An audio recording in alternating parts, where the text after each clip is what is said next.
جو نہایت رحم کرنے والا ہے۔ جب حضرت آدم علیہ السلام کا آخری وقت آیا تو حضرت ملک الموت علیہ السلام آپ کے پاس حاضر ہوئے۔ اس وقت حضرت آدم علیہ السلام نے اللہ کی بارگاہ میں عرض کیا، اے اللہ کریم، شیطان میرا دشمن ہے، تو نے اسے قیامت تک کے لیے مہلت عطا فرمائی ہے، اگر موت طاری ہوتے دیکھے گا تو ہنسے گا۔ اللہ پاک نے فرمایا، اے آدم، آپ جنت میں تشریف لے جائیں گے۔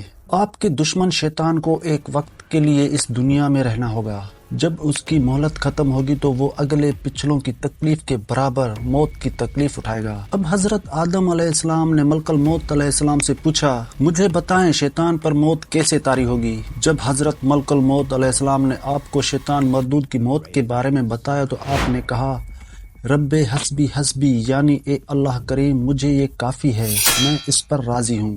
جب دنیا اپنے اختتام پر ہوگی، سور پھونکے جانے کے بالکل قریب ہوگا، اس وقت لوگ بازار میں ہوں گے، کچھ آپس میں باتیں کر رہے ہوں گے، کچھ آپس میں جھگڑا کر رہے ہوں گے، کچھ خریداری میں مصروف ہوں گے۔ اچانک زوردار دھماکے جیسی آواز آئے گی، اسے سن کر آدھے لوگ بے ہوش ہو کر گر جائیں گے، پھر 3 دن تک انہیں ہوش نہیں آئے گا، باقی آدھے لوگوں کی عقل جواب دے جائے گی اور وہ بالکل پاگل ہو کر رہ جائیں گے۔ ابھی لوگ اسی حالت میں ہوں گے کہ زمین و آسمان کے درمیان بجلی گرجنے جیسی زوردار آواز گونجے گی، اس کے ساتھ ہی دنیا فنا ہو جائے گی۔ یہ وہ وقت ہے جس وقت تک شیطان کو مہلت دی گئی ہے۔ اب اللہ پاک حضرت ملک الموت علیہ السلام کو حکم دے گا، اے ملک الموت، میں نے اگلے پچھلوں کی گنتی کے برابر تمہارے مددگار بنائے، تجھ میں تمام اہل زمین و اہل آسمان کی طاقت رکھ دی گئی۔ آج تمہیں غضب کا لباس پہنایا جا رہا ہے، آج میرے غضب کے ساتھ شیطان کے پاس پہنچو، اسے موت کا مزہ چکھاؤ۔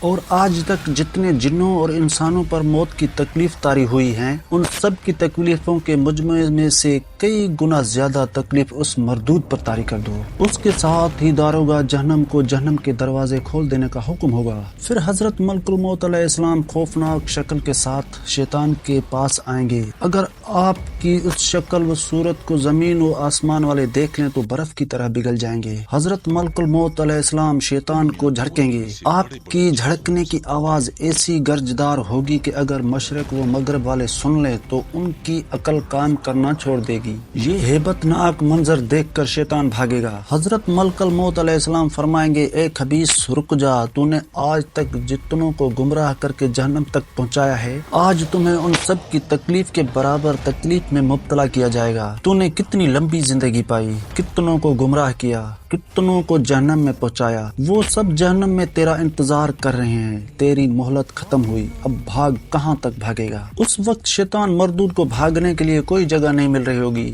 یہ پاگلوں کی طرح کبھی مشرق کی طرف جائے گا، کبھی مغرب کی طرف جائے گا، کبھی سمندر میں غوطہ لگائے گا، مگر جہاں بھی پہنچے گا حضرت ملک الموت علیہ السلام اس سے سامنے ہی ملے گی۔ اسی طرح بھاگتے دوڑتے حضرت آدم علیہ السلام کی مزار پر پہنچے گا اور کہے گا، اے آدم، تمہاری وجہ سے ہی میں مردود ہوا، کاش تم پیدا ہی نہ ہوئے ہوتے۔ اللہ اکبر، کیسا خبیث ہے، ایسی حالت میں بھی اپنے گناہ کا الزام دوسروں پر ڈال رہا ہوگا۔ خیر، اب یہ بھاگتا دوڑتا اس جگہ آئے گا جہاں پہلی بار مردود ہو کر زمین پر اترا تھا، جہاں زمین آگ کی طرح دہک رہی ہوگی۔ جہنم کو ہانکنے والے فرشتے اسے گھیر لیں گے اور اسے کانٹے دار زنجیروں میں جکڑ دیا جائے گا۔ اب جب تک اللہ پاک چاہے گا یہ نزع کے درد اور تکلیف میں مبتلا رہے گا۔ حضرت آدم اور حضرت حوا علیہ السلام کو اٹھا کر کہا جائے گا، اے آدم، اے حوا، یہ ہے تمہارا دشمن، دیکھ لو کیسے عذاب میں گرفتار ہے۔ جب وہ اس بدبخت مردود کو حالت نزع میں تڑپتے تکلیف کے سبب لوٹ پوٹ ہوئے دیکھیں گے تو کہیں گے، ہمارے رب، ہمارے دشمن کو ایسی سزا دے کر تم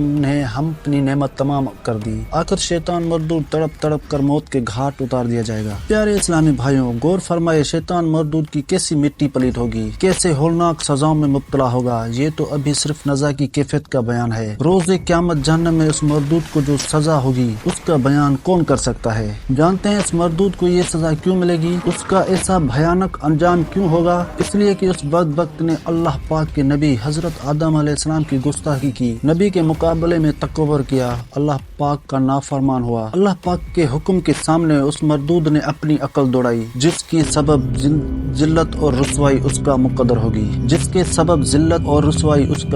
ہوگی۔